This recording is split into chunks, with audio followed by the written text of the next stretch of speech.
Today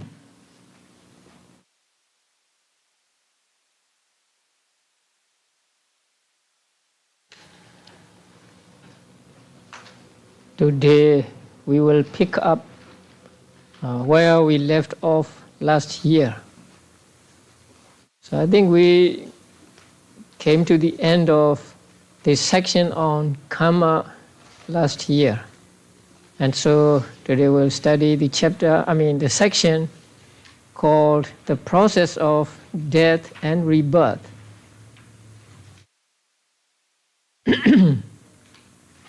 First, the author mentions the four causes of death. And these four causes are: 1, the expiration of the lifespan, and 2, the expiration of the productive karmic force, and 3, the simultaneous expiration of lifespan and the productive karmic force, and 4, the intervention of a destructive karma. So these are the four causes of death.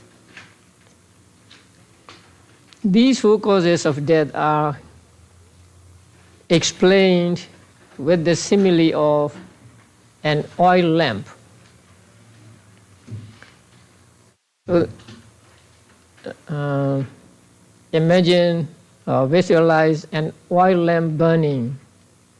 So it will be burning so long as there is the wick, there is oil, and there is no gust of wind, or there is no deliberate extinguishing by a person. But when the wick is used up, the flame will go out. Or when the oil is used up, the flame will go out. And when both are used up, again, the flame will go out. And even though there is oil, there is wick, but when there is a gust of wind or somebody extinguishes it, then the flame will go out. So in the same way, the expiration of lifespan is like the expiration of the wick, and expiration of the productive karmic forces like expiration of the oil, and the expiration of both is again like the expiration of both. And the last one, the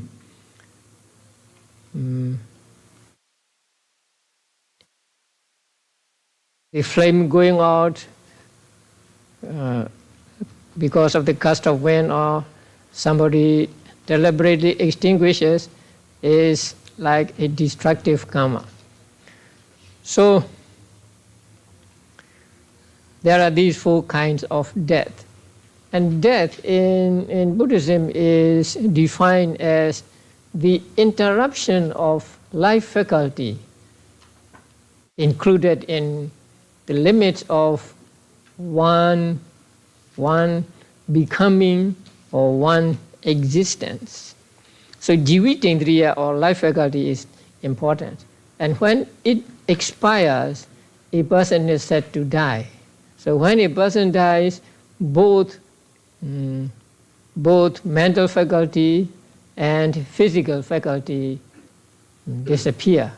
So with the cessation of the mental and physical life faculty, one is said to die. So that is just the interruption or cutting off of that life faculty. Now the first kind of death, which comes through the expiration of lifespan. Now, as you know, there are some realms that have fixed lifespan, like Chatu Maharajika, Tawatingsa, and so on.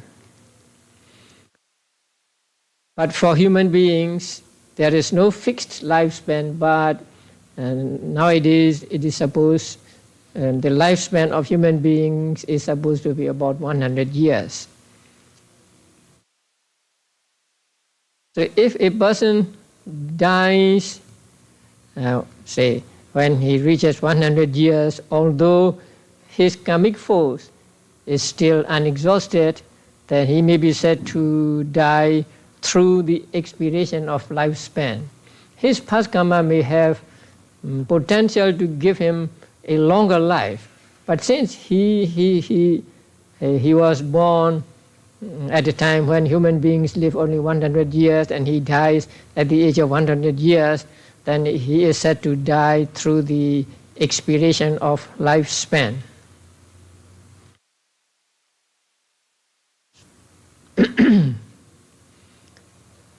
And for celestial beings and so on, their lifespan is longer than that of human beings.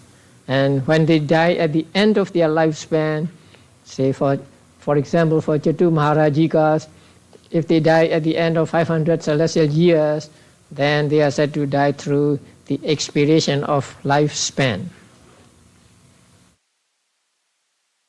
And then in the manual there is a saying, if the productive karma is still not exhausted when death takes place through reaching the maximum age, the karmic force can generate another rebirth on the same plane or on some higher plane, as in the case of the Devas.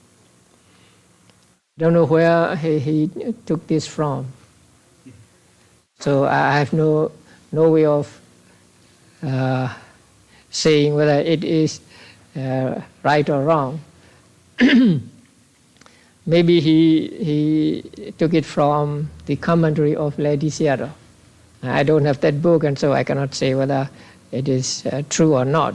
But according to my understanding, a karma can give only one patisandhi. One karma can give only one patisandhi. So even though it is not exhausted, I don't think it can give another patisandhi result. Okay, the second one is the expiration of the productive karmic force.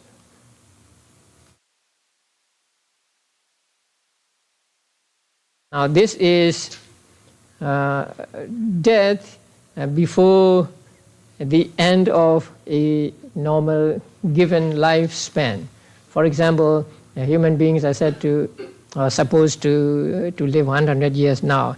If a person dies before 100 years, then he is said to die of the expiration of productive karmic force. So his karma in the past cannot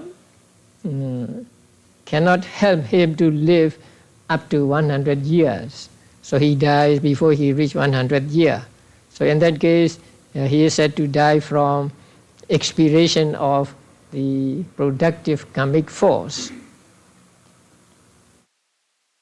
So when a person dies through productive karmic force, his lifespan may not be exhausted, and also there are other favorable conditions for the prolongation of life.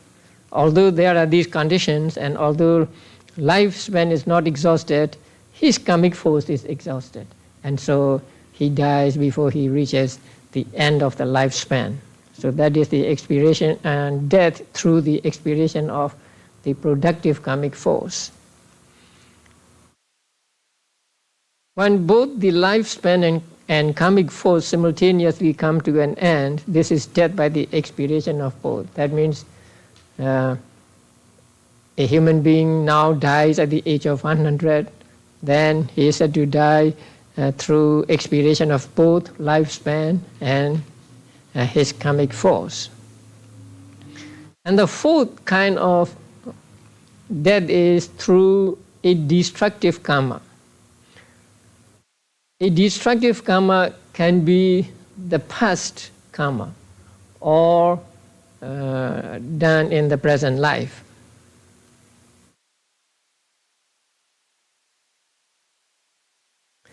Destructive karma intervenes when, say, a person is killed by his own attempt or by attempt of others, or if he is killed by some disease,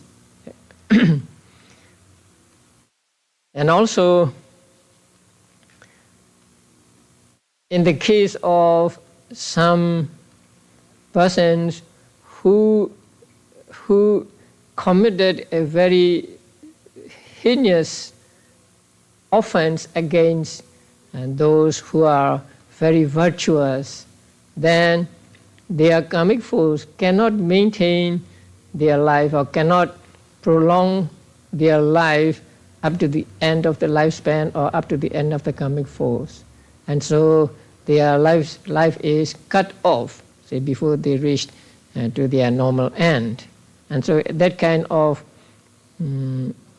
death is called death through the intervention of a destructive karma. So the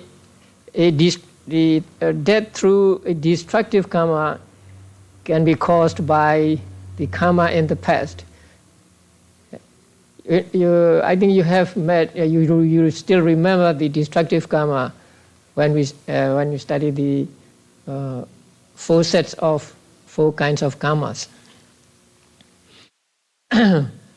So when a person dies through a destructive karma, that destructive karma can be that can belong to the past, or it can be in this life. You know, there is a story of a king who cuts the hands and feet of a hermit who was a bodhisattva. Bodhisattva in that life was called Khantiwadi because he practiced forbearance, or he practiced patience. So the king was displeased with him, and so the king wanted to test him whether he had real patience, and so he ordered the hermit's hands to be cut off and then his legs to be cut off. But although these were cut off, he did not get angry. But this crime, this sin was so grave that the king was swallowed by the earth. So the king's cutting the hands and feet, the legs of the hermit was so grave, so bad that it interferes or it destroys the force of karma, force of his past karma, and so that force cannot maintain his life any longer, and so he was swallowed by the earth and died and born in Avijji hell. So that kind of death is called death through destructive karma. So there are many kinds of death through destructive karmas nowadays, dying in an accident or committing suicide, and the other natural calamities as well. So there are these 4 kinds of death taught in Buddhism, and among them the first 3 are called Kala Marana, timely death. That means a person dies when it is time for him to die. But the last one is called Akala Marana, untimely death. He still there is still lifespan, and there is still the force of productive karma, but it is cut off through a destructive karma. So it is called Akala Marana, an untimely death. It is like the flame of an oil lamp going out when there is a gust of wind. So these are the 4 kinds of death. Now the author explains what signs come to the mind of a person at the time of death.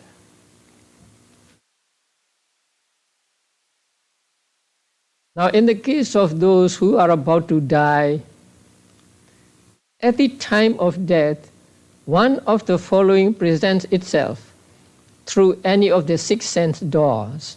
Now, when a person is about to die, then one of the 3 kinds of objects present itself to his mind through any one of the 6 sense doors, through eye, through ear, and so on. And that presentation of the object itself is caused by the force of karma. So it the object appears to the mind of a dying person by the force of karma he did in the past. That karma may be either kusala karma or akusala karma. And the 3 kinds of objects that appears to his mind at that time are 1, karma, and 2, the sign of karma, and 3, the sign of destiny. So any one of these present itself to the mind of a dying person. Karma is that karma is the karma that is productive of rebirth. So the karma here is productive karma that gives patisandhi result in the next existence. And the sign of karma means some objects that are apprehended previously at the time of the performing karma. That means the main object at the time of the performing of that karma, and also something that was instrumental in performing that karma. That means, let us call them secondary objects. So there are 2 kinds of sign of karma. The primary and the secondary, or the main and the secondary. Now, let us say, when the sign of karma is donating a monastery, let us say, then the monastery is the main object, and the furniture or something that are used at the monastery, and also giving alms and robes and so on at the monastery are called instrumental in performing the karma. So there are 2 kinds of sign of karma. And if it is, say,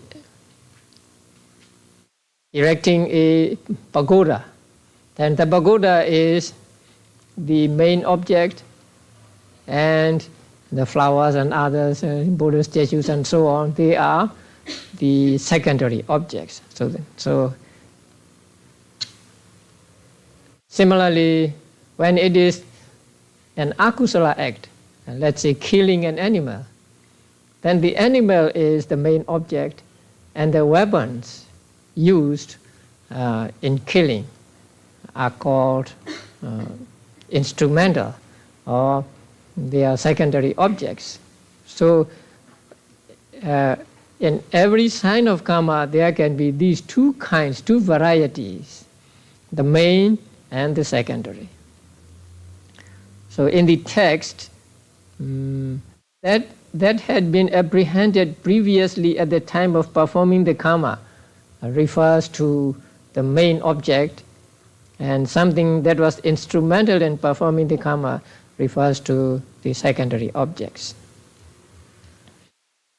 3 is a sign of destiny, that is a sign of the state to be obtained and to be experienced in the immediately following existence. So immediately following existence is called destiny here. So that the sign of destiny means the sign of that immediately following existence. And there are again two varieties of sign of destiny. The one to be obtained and the one to be experienced. Now that means if a person is going to be reborn as a human being, the sign of destiny to be obtained is the wall of his mother's womb, and the sign to be experienced is his experience in the life of a human being. So if he is going to be reborn in a celestial state, then the celestial realm is the state to be obtained, and the celestial mansions, celestial nymphs, and trees and others are those that are experienced. And if a person is going to be reborn in hell, then the hell is the state to be obtained, and hellfire, and those who do torture to the inhabitants of hell are called the sign to be experienced in that existence or in that hell. So here also a sign of destiny is of two kinds. One is the main, and the other is also secondary. So the main is the existence of the realm where a dying person is to be reborn, and the secondary ones are those that he will experience in that life. So these signs, these three kinds of objects, actually one of these three kinds of objects present itself to the mind of a dying person.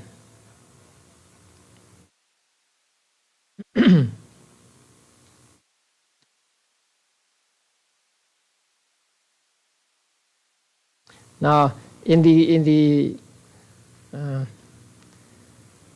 manual, say guide to paragraph 35, second sentence, it should be stressed that this object presents itself to the jhana process of the dying person, not to the death consciousness itself, though it is important.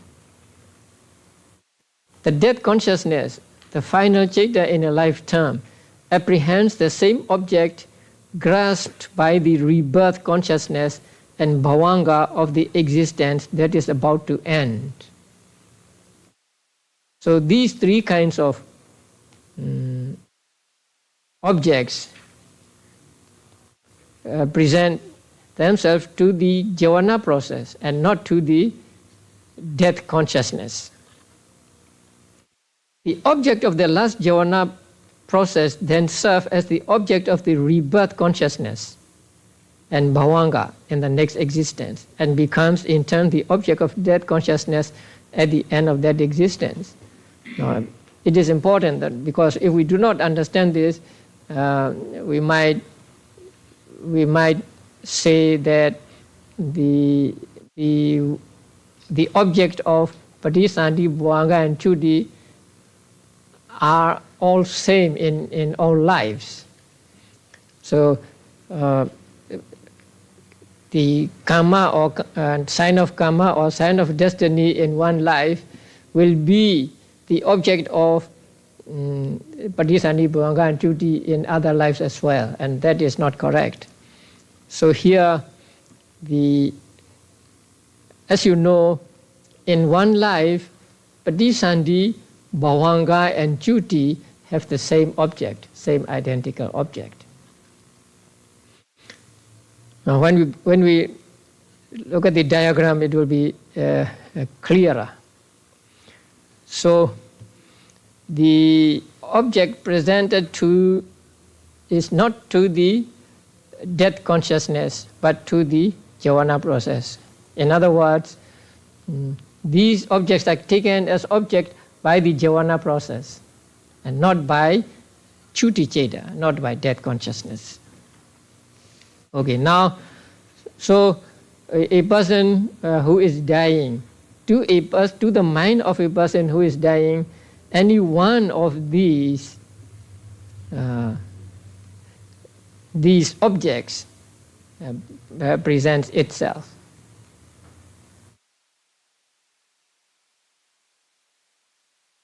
So when they appear to the mind of the dying person, they would appear through any one of the 6 sense doors.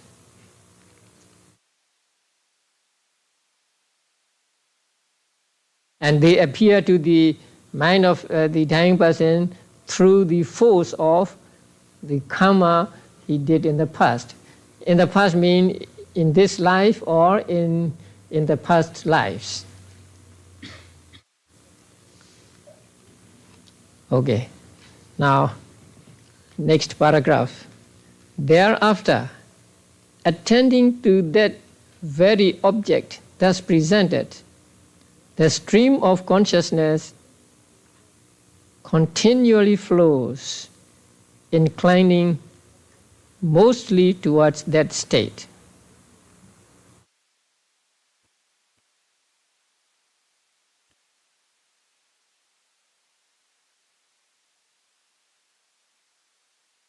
Now, thereafter, attending to that very object thus presented, now taking that object as object, taking the karma or sign of karma or sign of destiny as object, the stream of consciousness continually flows, go on and on and on, inclining mostly towards that state.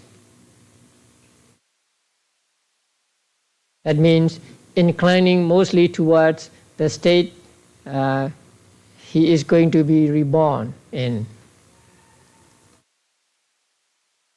Now, it says mostly because when people die suddenly, they may not have time to incline to the state. So the word mostly is inserted here.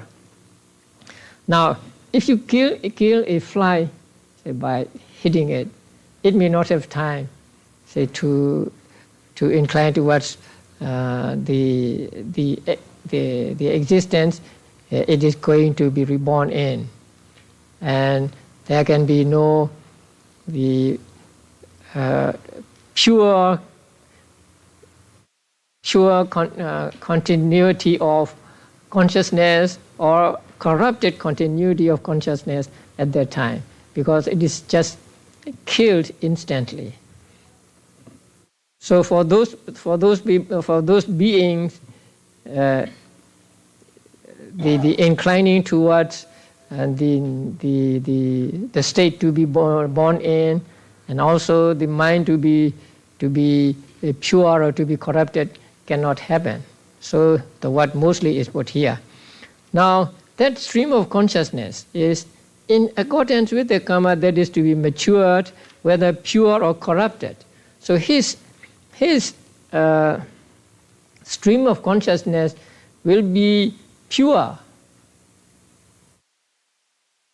if the kusala karma is to give result, and if his stream of consciousness will be corrupted if akusala karma is to give results. So according to the karma which will give results, his consciousness, his stream of consciousness is pure or corrupted, and in conformity with the state in which one is to be reborn.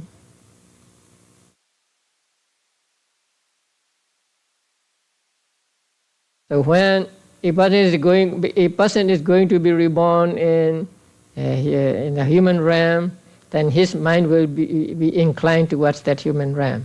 If he's going to be reborn in a celestial realm, then his mind will be inclined towards celestial realm. It is like your mind inclined towards a place where you are going to. Say you are preparing, packing things up to go to some place. So at that time your mind is inclined towards that place. So in the same way, since the being is about to die, then his mind will be inclined towards that state.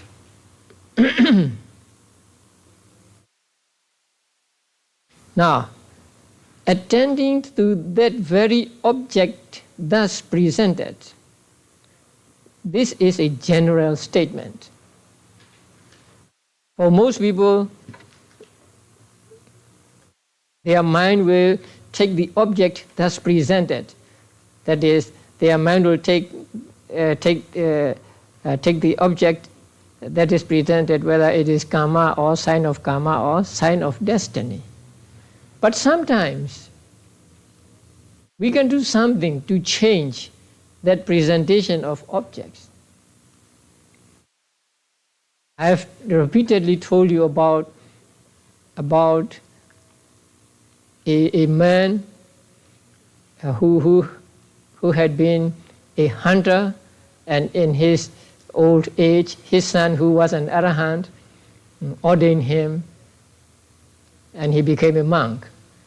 When he was lying on his deathbed, he saw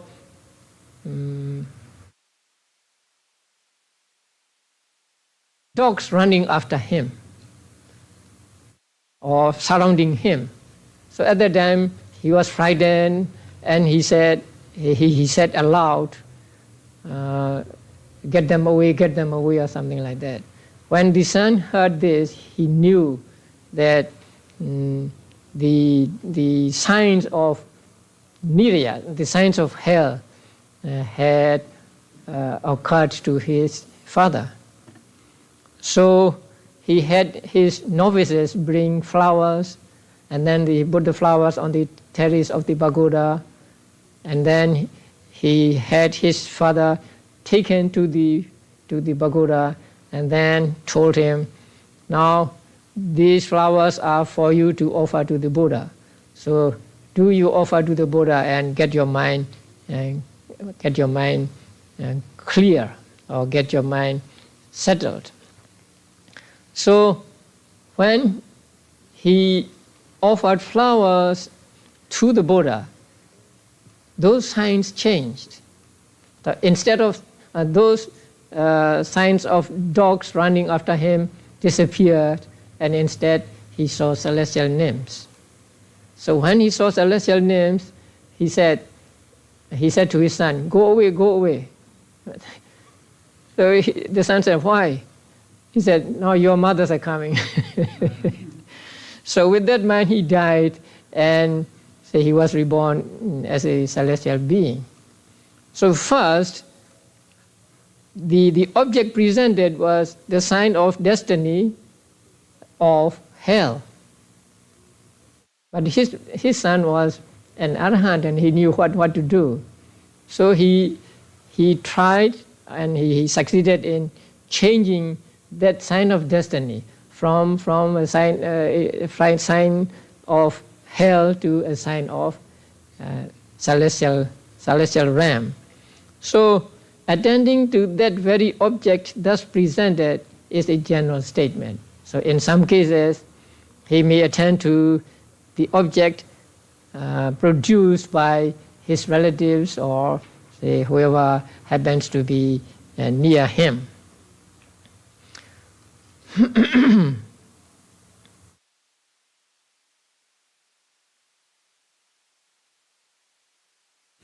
Or that rebirth productive karma presents itself to a sense door in the way of renewing. Now there are two kinds of presentation of these objects. The first kind of presentation of objects is caused by has to do with some karma he did in the past. Now this second kind of presentation, that rebirth productive karma presents itself to a sense store in the way of renewing, is the karma appears to him as though he were doing it at the time. So renewing means it becomes new again, and he feels as though he were doing that karma at that very moment. That karma may have been done years ago or even lives ago, but that karma which is going to give patisandhi result becomes so powerful that in his mind he feels that he is doing that karma again. So in the note it is said that the karma presenting itself does not appear as a memory image of something that was previously done, but it appears to the mindor as if it were being done at that very moment. So he feels as though he were doing that karma again at that very moment. So in that case, it can be, it is a karma which he experiences again at that time. So therefore, the presentation of the objects is two kinds. The first is just he remembers some his karma, or a sign of karma and sign of destiny appears to him. And the second one is he feels as though he were doing that karma at that moment.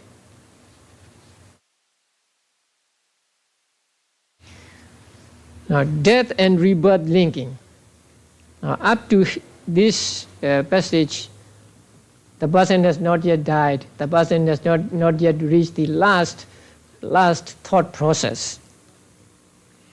So, to one who is on the verge of death,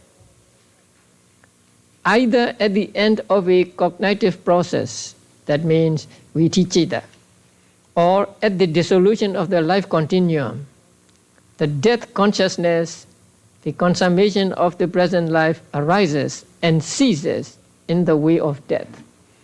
So this is how death occurs.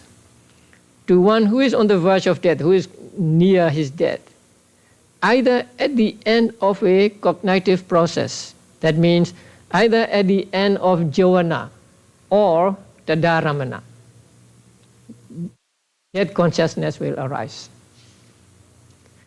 Or at the dissolution of life continuum, that means or after bhavanga. So you can find out at least there can be 4 kinds of death thought processes. Actually there are many. But from here, from this statement, you can get 4 kinds of death thought processes. The first one is at the end of jhana, right? Death at the end of jhana. Death at the end of tadaramana. That is second. And the third is death at the end of jhana and bhavanga. And the fourth is death at the end of tadaramana and bhavanga. So there can be 4 kinds of thought process, death thought processes, and there are many more. So death may arise at the end of or after the jhanas or after the tadaramana or after bhavanga. And that death consciousness is the last consciousness in that present life. So it is a consummation of the present life, arises and ceases in the way of death. That means by way of death. So according to this teaching, death means arising and disappearance of the last consciousness in one life. Immediately after that death consciousness has ceased, a rebirth linking consciousness arises and is established in the subsequent existence. Immediately after that, death consciousness has ceased. Here, immediately after that, by these words, immediately after death, the author wanted to prevent the opinion that there is an interim life between two lives. It is called antara bhava in Pali. In Theravāda Buddhism, antara bhava is not accepted. But in other schools of Buddhism, antara bhava is accepted. So here, since the author belongs to Theravāda Buddhism, he wants to prevent that from taken true. So immediately after that death consciousness, rebirth consciousness arises. So there is no time gap between death in one life and rebirth in the next life. Now, there may be practical experiences of a person being in something like an interim life. According to Theravāda Buddhism, that is just one life.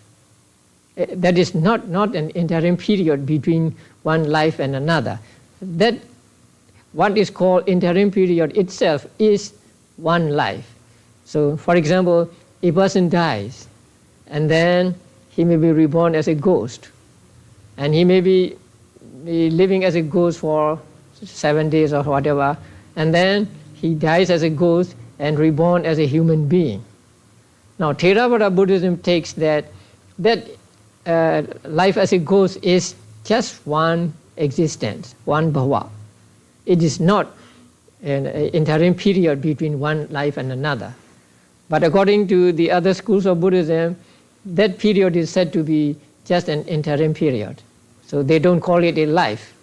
Although the word bhava is used, say antara bhava. Antara means in between. So life in between. So immediately after, by the words, immediately after that, the author discarded the opinion that there is interim period between one life and another.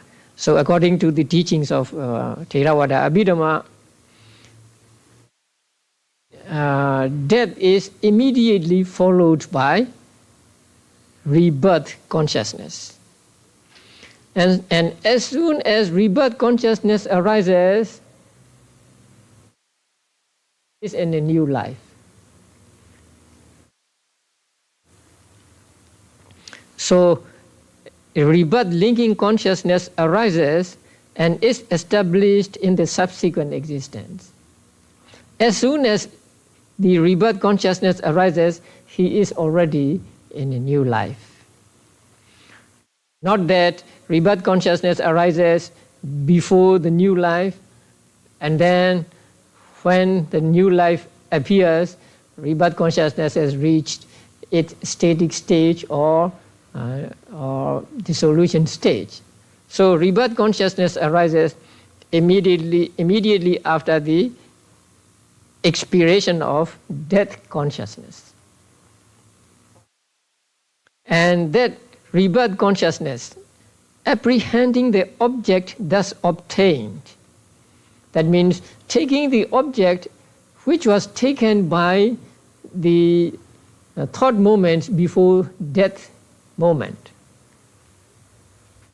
either supported by the heart base. That means if he is reborn in the Kama Vajra or Rupa Vajra realms, then his rebirth consciousness will have the heart base. And if he is to be reborn in an Arupa Vajra realm, then his rebirth consciousness is baseless. It has no base. So either supported by a heart base or baseless. and it is generated by a volitional formation that is enveloped by latent ignorance and rooted in latent craving as is appropriate. Now, I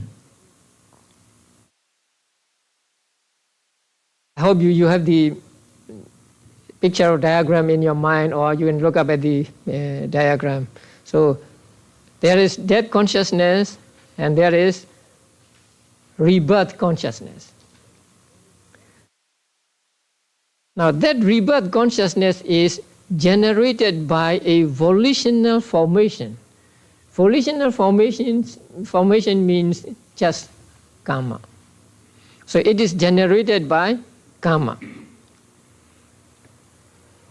That is enveloped by latent ignorance and rooted in latent craving. Now,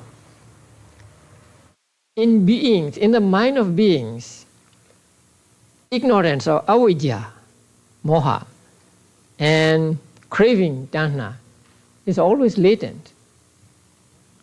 We do not have tanha at this moment, but it is latent in our minds, and so when there is something desirable, we may have tanha for that thing.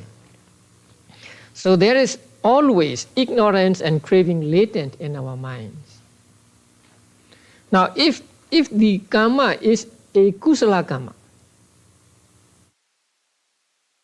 how do you explain ignorance and craving? Enveloped by ignorance and rooted in latent craving.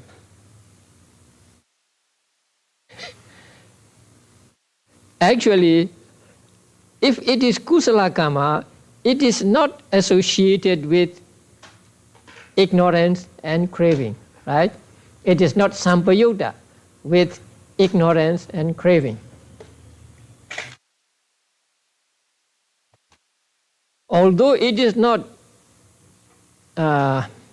associated with ignorance and craving, since ignorance and craving are latent, it is said to be enveloped by latent ignorance and rooted in latent craving.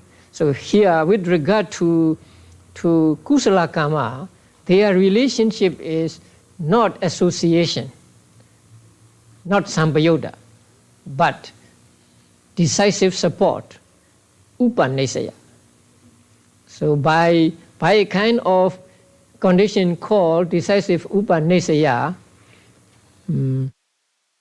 kusala karma is supported by ignorance and craving.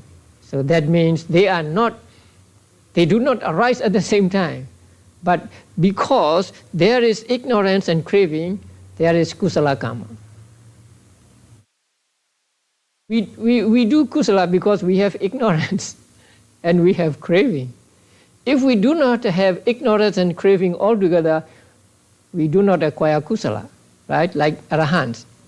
Arahants have eradicated all mental defilements, including ignorance and craving. And so whatever they do becomes just doing, just kiriya.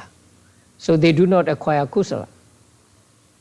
But we have craving and ignorance latent in our minds, and so not really understanding the true nature of things and being desirous of something, say we do kusala. We want to be reborn as a human being, we want to be reborn as celestial beings, and so we do kusala. So when we do kusala and we acquire kusala, that kusala is supported by ignorance and craving by way of decisive support. That means they do not arise together, but because there is ignorance and craving, there is kusala. If it is akusala karma, then we can get both kinds of support, decisive support as well as association support. Association condition, because when you do an akusala, then ignorance is there and craving is there. That means if it is lobha sahagata, right? If it is dosa sahagata, then ignorance is association as well as decisive support. But the craving is only decisive support and not association, because lobha does not arise with dosa mula citta. So we have to take it as is appropriate. That means if it is a kusala karma, then the ignorance and craving support that kusala karma by way of decisive support. And if it is akusala karma, they are conditioned for akusala karma both by way of association and by way of decisive support. So the karma which is enveloped by latent ignorance and rooted in latent craving generates or produces the patisanti citta. So patisanti citta is a product of karma in the past. And that rebirth linking consciousness, so called because it links together the two consecutive existences, is conjoined with its mental adjuncts. This is nothing new, right? Consciousness is always accompanied by cetasikas.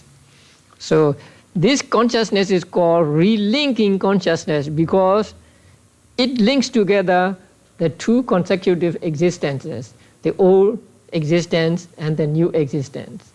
So it is called linking, patisanti. And it is associated with mental factors and acts as the forerunner to the connascent states as their locus of foundation. That means, this is also not new. You know, mind is, consciousness is said to be the forerunner of other mental states. And forerunner does not mean that mind goes in front and these cetasikas follow it, but it is called a forerunner because it looks like a forerunner, because it is chief.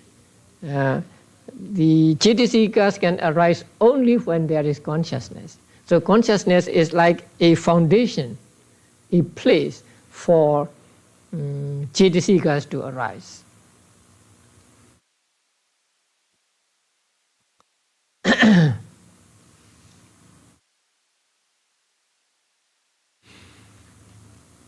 Now,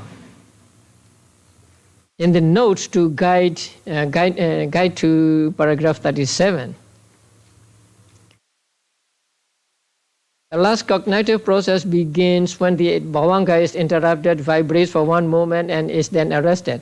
Now he is describing the process. Thereafter follows either a sense door process taking an object, some sense object, presenting itself at one of the five sense doors, or a bare mind door process taking as object either some sense object or a mental object presenting itself at the mind door.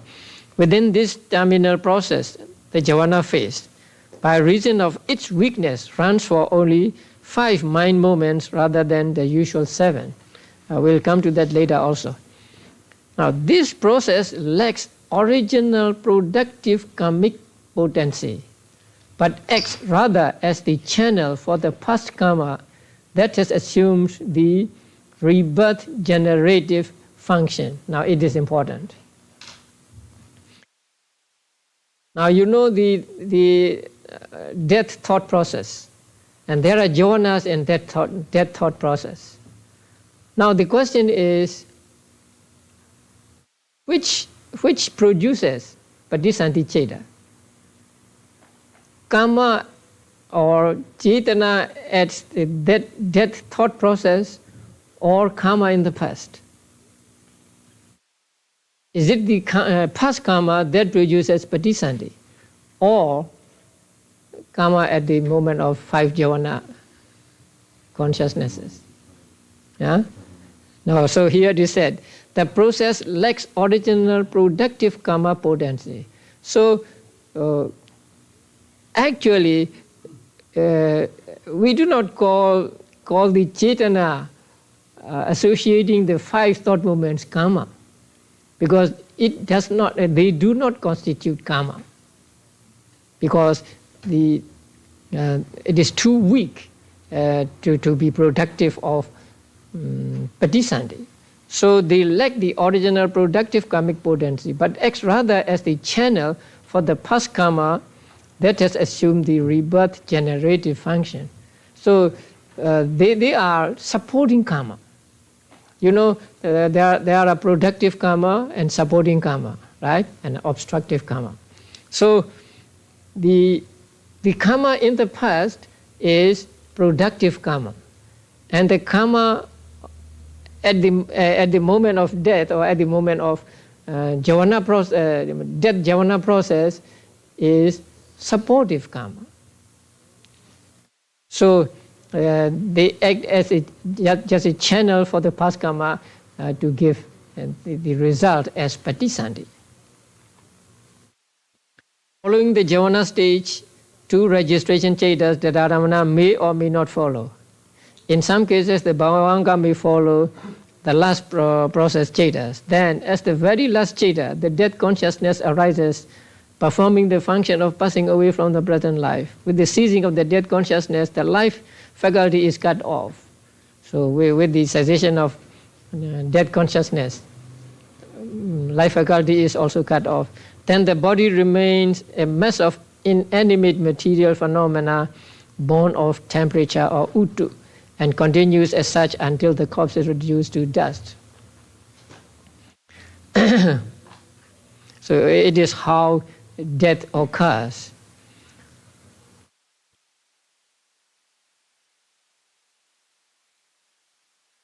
Now, immediately after that death consciousness has ceased, now following the dissolution moment of the death consciousness, there arises in a new existence the rebirth linking consciousness, apprehending the object thus obtained in the final javana process of the previous life.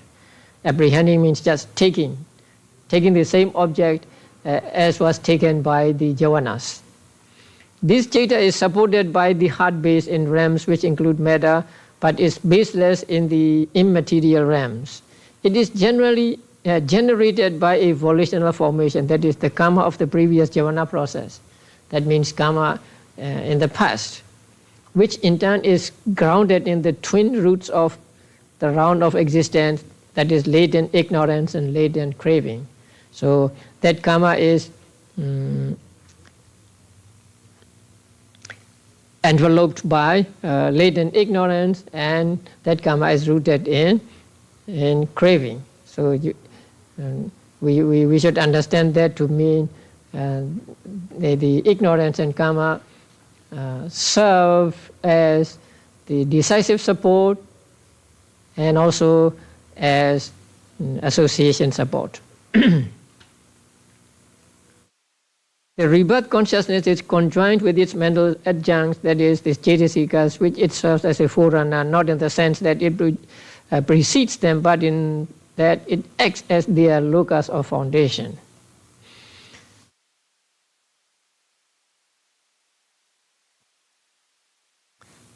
So, the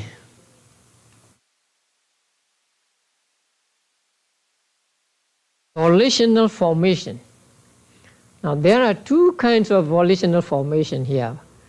Volitional, let us just call karma here.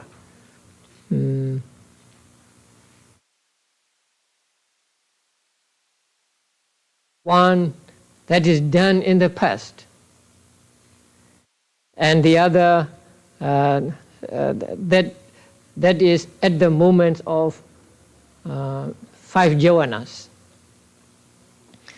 Now, the one at the moment of 5 javanas, as we have learned, do not give result or do not generate patisandhi consciousness, but it is said to throw it down on the object. That means it makes the patisandhi cheta takes the object of the javanas of the previous thought process. So it helps the patisandhi cheta. It makes the patisandhi cheta to take the object taken by the jhanas as object. So it is not productive, but it is supportive. Okay, let us go to the thought process. Next section, next paragraph. Herein, in the death proximate cognitive process, only 5 feebly occurring jhanas should be expected. So there are only 5 jhanas in the death thought process. Now here, a person is very, very close to death, almost at death. So at that time, his body, his material properties are weak, and so his heart base is also weak, and so his mind is also weak, and so the jhanas do not arise 7 times as normal, but they arise only for 5 times. So only 5 feebly occurring jhanas should be expected. Therefore, when death takes place, while present objects are occurring, that means while present objects are existing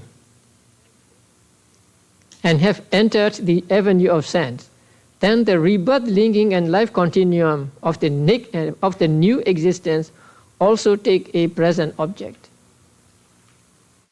In the case of a sense sphere rebirth linking, karma vajra patisandhi, when the object is a sign of karma or the sign of destiny perceived at any of the 6 doors, that object may be present or it may be past. So sign of karma may be present or may be past. Sign of destiny may be present or may be past. But karma as object is only past, because karma is a past karma. It is really past. And it is perceived only through mind door.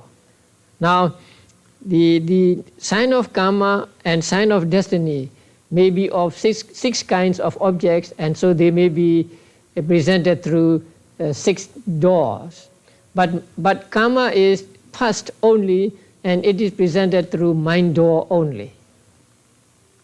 All these objects of sense sphere rebirth are limited phenomena only. That means karma vajra only.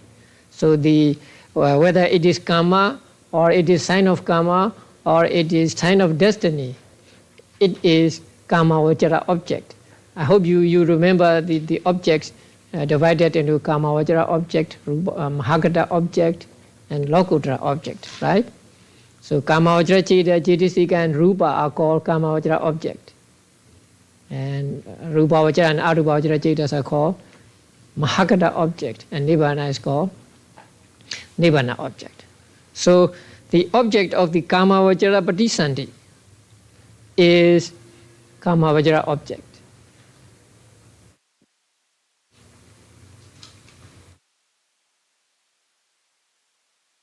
Okay, now let us look at the chart.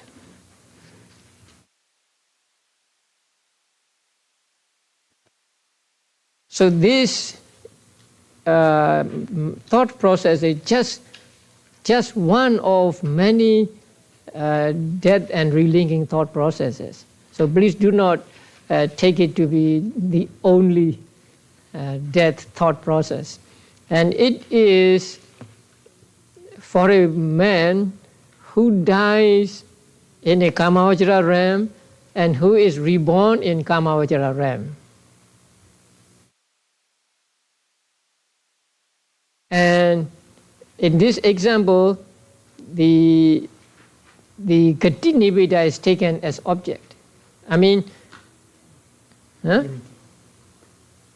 Nibbida. Kama Nibbida is taken as object. So it can be Gati Nibbida or it can be Kama. But here, say Kama Nibbida is taken as object.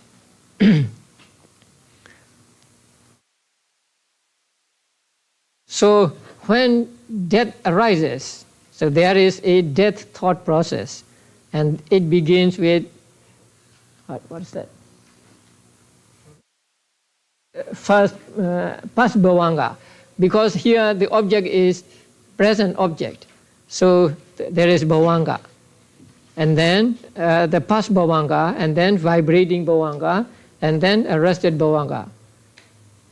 And after that, what? Panchadwara Vajana.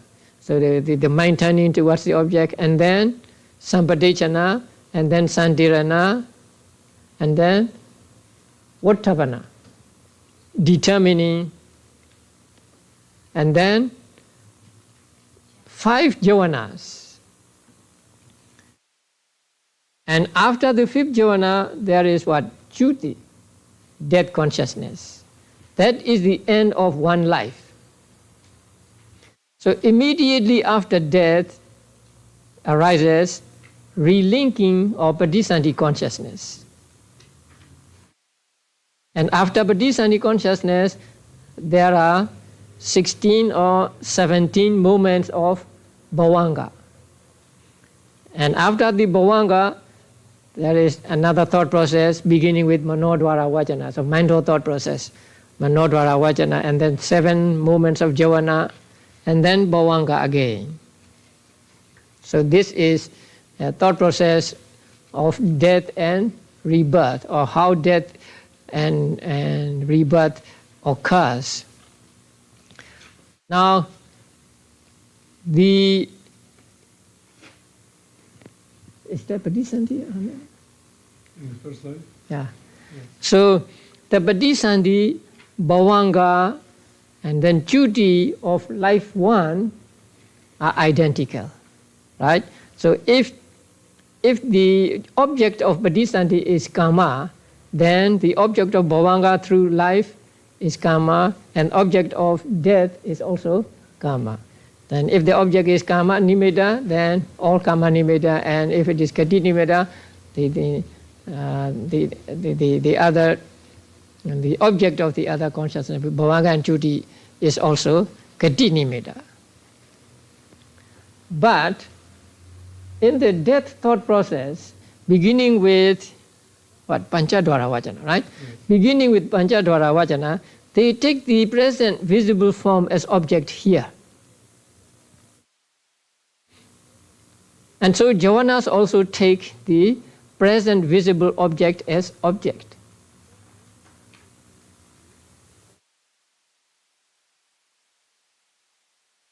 So the 5 jhanas take the present visible object as object, right? Now when the Padisandhi consciousness arises, it takes the present visible object taken by the jhanas in the death thought process. Because, a present visible object must last for 17 thought moments, right? So we begin with bhavanga,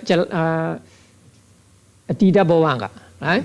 So from atita bhavanga we go, and 17 thought moments are full at second bhavanga, right? At second bhavanga. So that means the present visible object exists until the second bhavanga. Now, the person has gone to a next life, but the object remains existing. So the Padisandhi consciousness of life number 2 takes the present visible object, which was taken by the jhanas.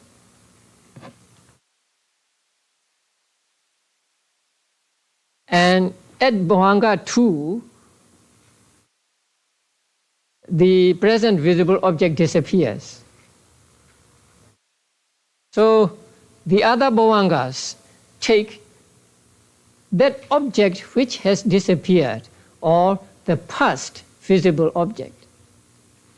So the object of the death thought process and then Padisandhi and 2 bhavangas in the new life is the same, the present visible object. But the object of bhavanga 3, so on, until bhavanga 16 is the past visible object. And since the visible object is the object of Patisandhi, in life number 2, the Bhavangas and Chudis will also take that visible object as object. The difference is only present and past, but it is his visible object. Now, what is Patisandhi? What constitutes Patisandhi? Now, Patisandhi means Patisandhi consciousness, mental factors, and for a human being, 30 particles of matter. You will learn them in the 6th chapter. So at the moment of Patisandhi, 30 particles of matter along with the Patisandhi Chaita and Chaitasika arise. So when we say somebody takes Patisandhi or Patisandhi arises, we mean this. Patisandhi Chaita and the Chaitasikas going along with it, and the 30 particles of matter which are produced by karma. Now, matter, there are 4 causes of matter. So you will learn them in the 6th chapter. Karma, consciousness, weather or climate or temperature, and food. So they are the 4 causes of rupa, 4 causes of matter. So at the moment of Patisandhi, the material properties that arise are the result of karma. So what we call rebirth for human beings constitute Chaita, Chaitasika, and Rupa born of karma. These 3. Now, the first thought process in the new life, beginning with Manodvara Vajana, and then 7 javanas, and then Bhavanga again. Now, they take the new life as object. So the object of the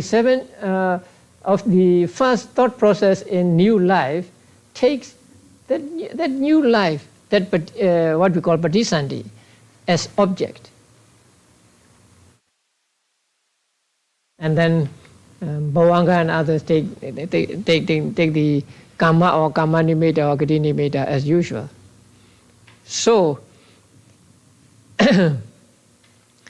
Kama Nimitta and Gati Nimitta in one life is different from those in another life. Although the name of the object is called Kama Nimitta and Gati Nimitta, they are different. They are different in their in their objects. They are different in their essence. For example, say the not in this diagram. Say the object of Patisandhi in life number 1 is akusala karma, but the object of Patisandhi number 2 can be kusala karma. Although they are karma, they are different. The same with the object of Patisandhi number 1 may be sign of karma, but the object of Patisandhi number 2 may be sign of karma, other sign of karma, or sign of destiny, or karma. So karma or Kama Nimitta or Gati Nimitta in one life is different from Kama or Kama Nimitta or Gati Nimitta of another life. So there is always difference in Kama Nimitta and Gati Nimitta in every life. If we can put some colors it will be better, easier to understand. I put the colors on my sheet and I left it at home. So, if you know the life number 1 and number 2, then you know life number 3, 4, 5, and so on. They go like this. So what is important in this thought process is patisandhi is not the result of duty. That we must understand. Many people fall into this error and they think that patisandhi is produced by duty. Actually, patisandhi is produced by karma, right? Which karma? Karma in the past, not even karma at 5 jhana moments. It is produced by past karma. Past karma means it may be in the long past or it may be just close past. That means it may be karma acquired before that thought process. Before this process arises, there are other thought processes going on and on, like a stream of consciousness, right? So at those times, there is karma. So that karma is also past, not present. So patisandhi is produced by past karma, not produced by chuti. But we can say that patisandhi citta, patisandhi consciousness is conditioned by chuti. And that condition is proximity. It is called proximity condition. In other words, giving place to. If that consciousness does not disappear, patisandhi consciousness cannot arise. So that consciousness is a condition for patisandhi consciousness to arise. So in that sense, patisandhi consciousness is conditioned by that consciousness. But that is not caused by, but just giving place to. Now, in order for you to sit in this place, I will vacate this place, right? So I am a condition for you to be here, something like that. So that should be firmly borne in mind, because many people make this error of saying patisandhi is conditioned by or caused by or by chuti citta. So chuti citta is a vipaka citta, right? So as vipaka citta, it cannot give result. It is the result of other karma, and so it has no power to give results. But it can be called a condition according to Patthana, because it arises and disappears before the patisandhi citta arises. So there can be no identical karma or karma nimitta or gati nimitta for all lives or for all existences. So karma nimitta and gati nimitta in one life is different from karma and others another life.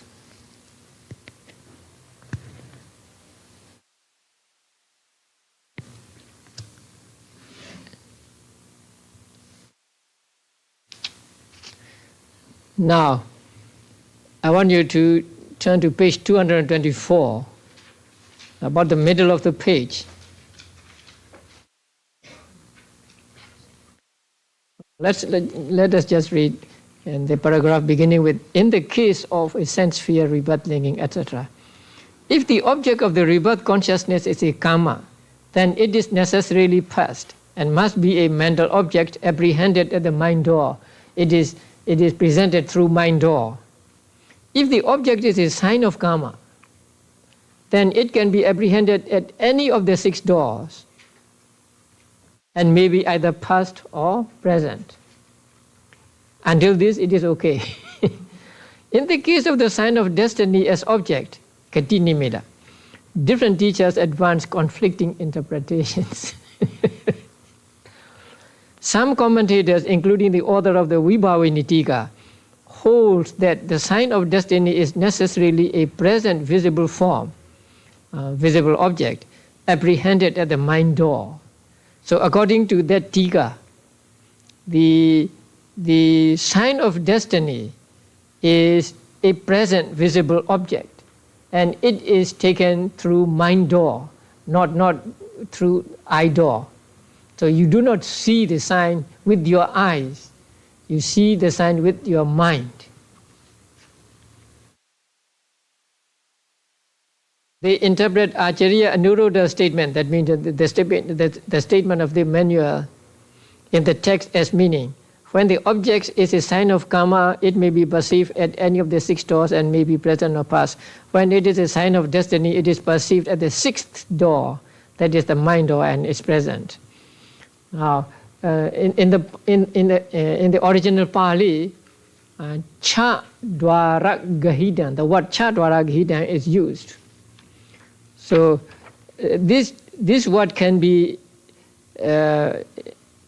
literally, this word means apprehended by or taken by 6 doors, but it can be interpreted to mean by the 6th door also. So the Vibhavanitika takes it to mean 6th door.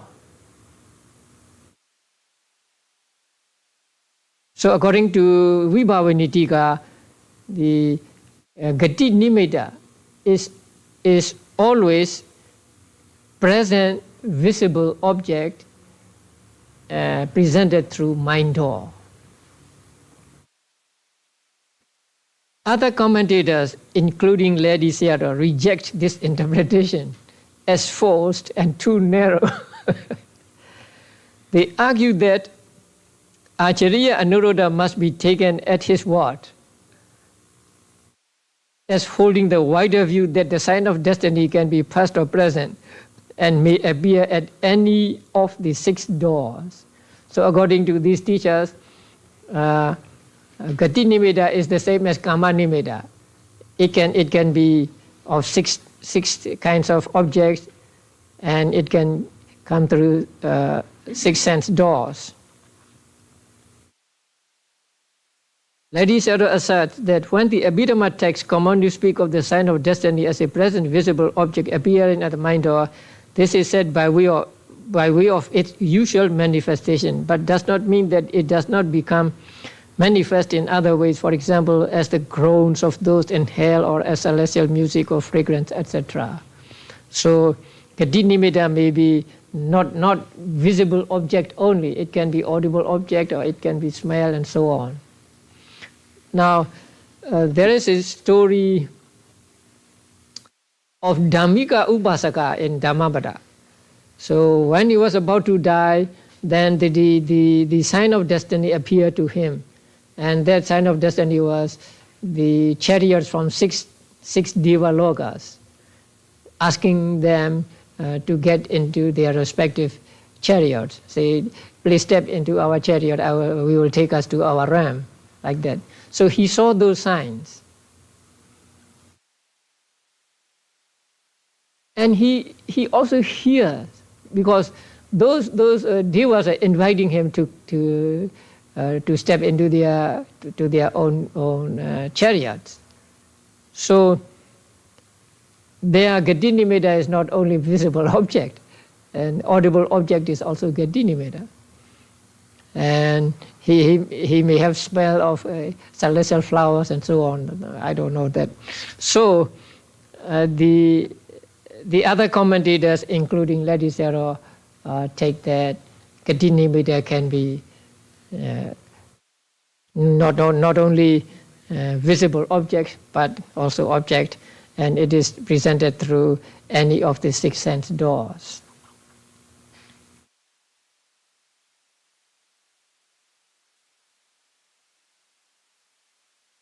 Okay. In Abhidhamma, or in the teachings of the Buddha, There is no transferring of anything from one life to another life. Now, the Bodhisattva arises, right? And that arises as a result of the karma in the past. And it is not something carried over to the next life. This is what Abhidhamma teaches. So there are similes to explain this, right? The simile of an echo, the simile of a lamp, and the simile of a seal. That means Bodhisattva arises not without cause. But Bodhisattva is not the cause. It is the result of the cause. So when you shout into a cave, then the echo comes back. The echo is not your voice, but without your voice there can be no echo. So in the same way, Bodhisattva is not, it does not belong to the past life, but it comes into being because of something in the past. So it comes into being out of nothing. Now it does not come into being out of nothing.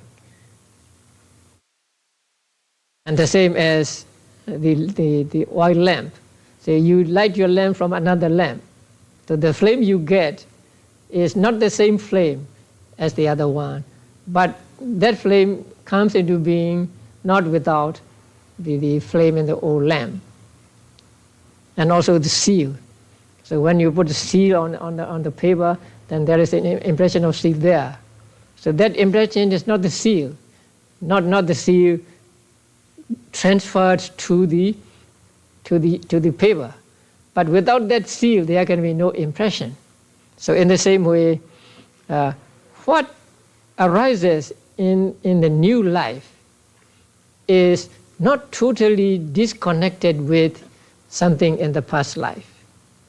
But not any one of the past life is carried over to next life. So that is how we explain this.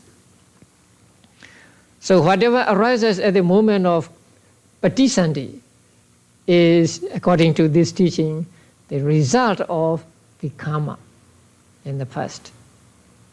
Not something taken over to a new life.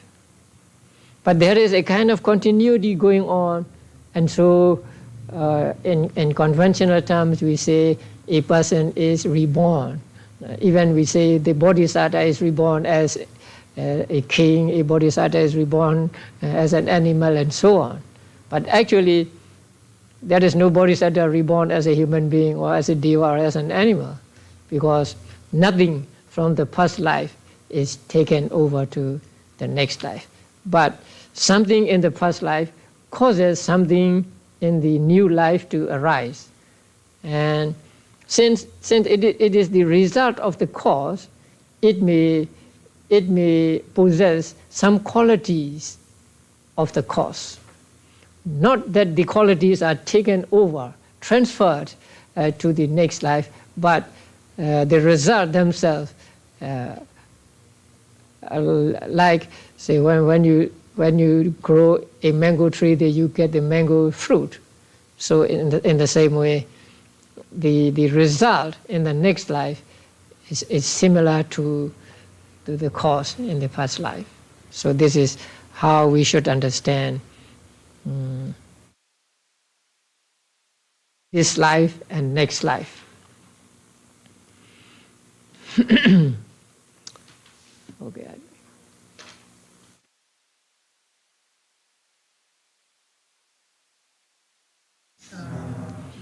No, you may have many questions.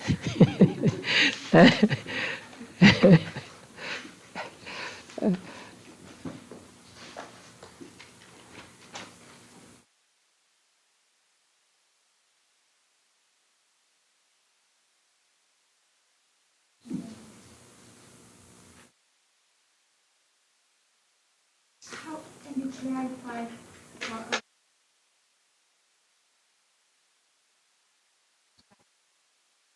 not carrying over into Buddhism? Yeah.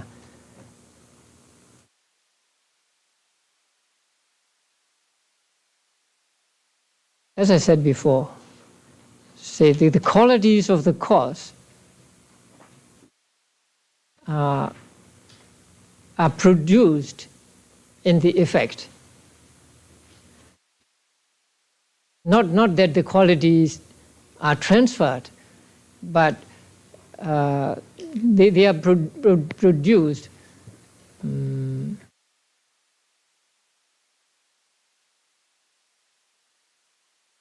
something produced by a mango seed and something produced by what seed? Another seed. It's different, right? Something produced by mango seed is a mango fruit, but something produced by a plum is a plum fruit, and so on. So we say we accumulate paramis, right? So these paramis do not move to another life actually, but as a result of the paramis are karma, right? Actually, right? So as a result of that karma, there arises a result in the future, and that result possesses the qualities of the past karma. And so it is like the potential is carried over to, but actually it is not carried over, but one cause producing the effect, and another cause also producing another effect, and so on.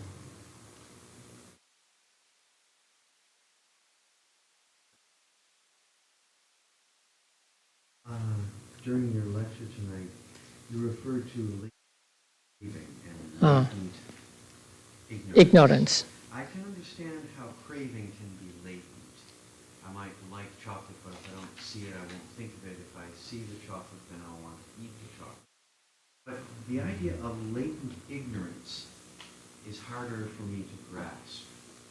Desire has a positive aspect, but ignorance means the lack of understanding. It's hard to understand how you can have a latent negatively operating. Ignorance means not just absence of knowledge. It is understanding wrongly. So it has the characteristic of covering up the true nature. Because this covering up of true nature is with us, we fail to see the true nature of things. And so it is said to be with us, I mean, not all the time, but it is said to be with us always. Always means it is like a background or underlying phenomenon, underlying Dhamma. So, as my seeing chocolate creates the desire for it, what it takes the latent craving, latent tanha, and turns it into actual craving, what sparks latent ignorance to become actual ignorance? The tendency to not understand the true nature of things is latent. It is called latent ignorance. And real not understanding the true nature is, what do you call that? Pariyutthana, right? Existing or present. Now there are two, you know there are three layers of all mental defilements. Latent, and then coming up, let us say coming up, and then transgression. Transgression means you act upon it. For example, you have the latency of dosa, I mean anger. You can get angry when there is provocation, But at this moment you have no anger. So anger is latent in you. But when you become angry, then angry comes to the surface. So that is called pariyutthana, surfacing. And depending on anger, you may act.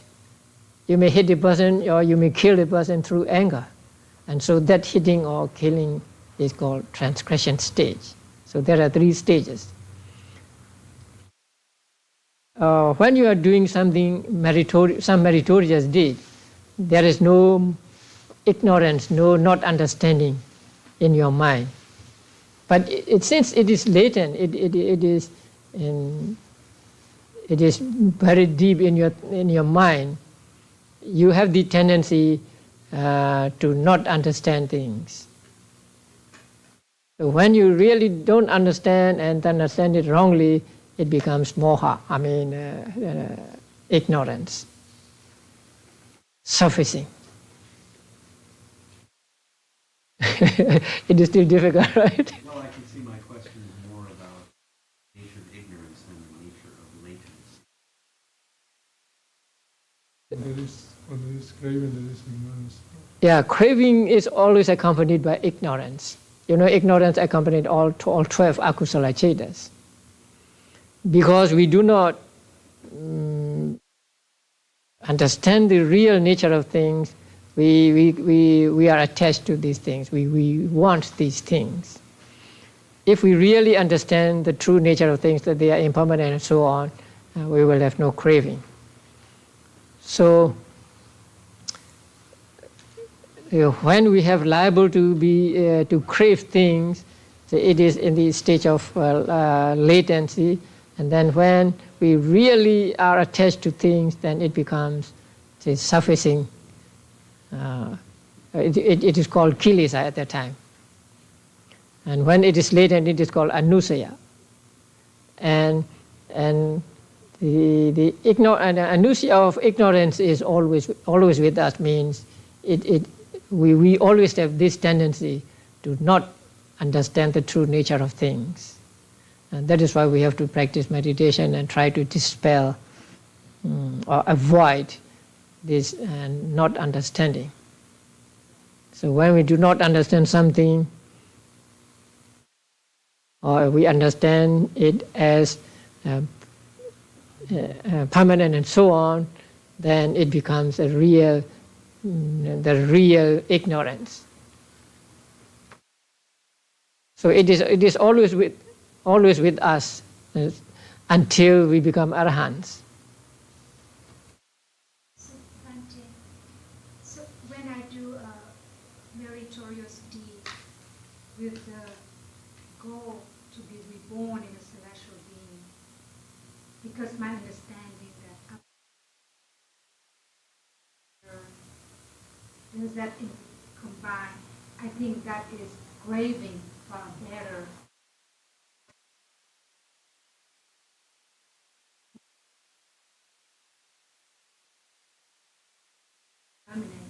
Does that show the ignorance in that?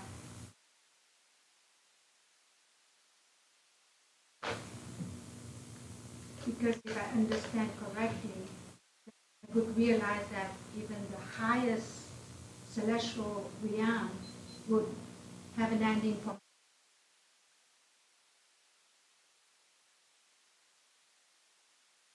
that existence, that somehow the ignorance factor is present in my action of doing it. Action of doing what?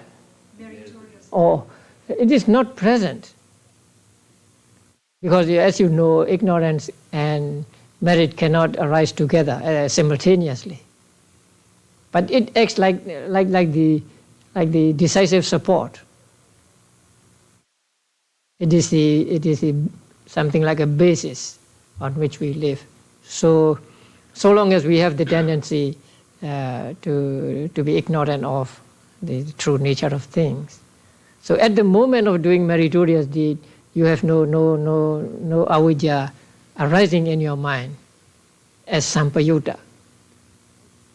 But as an anusaya, it's always there. That means you have the tendency to be ignorant. Although at this particular moment you are not ignorant. At this particular moment, ignorance is not in your mind. It has not come up. But still it has the tendency to come up when there are conditions for it. So that's why I explained to you when we talk about the volitional formation. Volitional formation can be kusala or akusala, right? If it is kusala, then it is not associated with, or it does not arise simultaneously with ignorance and craving. Right? If it is kusala, then ignorance and craving do not arise with it. But still it is called enveloped by ignorance and rooted in craving. Because there it is by way of decisive support condition, not by way of association condition. But when it is an akusala karma, then ignorance and craving can arise simultaneously with, say, lobha mula akusala. And they can also be decisive support. So when you are doing merit, at that very moment, there is no akusala factors in your mind, no lobha, no dosa, no moha in your mind. Although you have the tendency to have these when conditions for them are met with. In other words, because we are ignorant, we do kusala. Because we are ignorant of true nature of things, say we do kusala. And because we are ignorant of, say, the painful consequences of akusala, we do akusala. Or because we want to be reborn in a celestial world, but we get wrong instructions, and so we sacrifice an animal with the belief that we will be reborn in a celestial world. And so through ignorance, we do akusala there. So when we do akusala, there is ignorance in our mind. So you have to understand this with reference to patthana. So there are 24 modes of relationship in patthana, and here we are concerned with the decisive support condition and association condition. Association or co-nascent condition, that means arising together. So some are conditioned when they arise together, and some are conditions but they do not arise together. One is a condition for another. They belong to different times, at different places.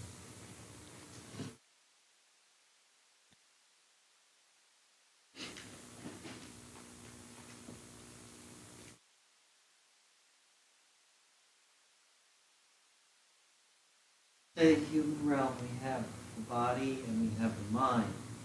And so the mind and thought process is just a series of changes. What form does karma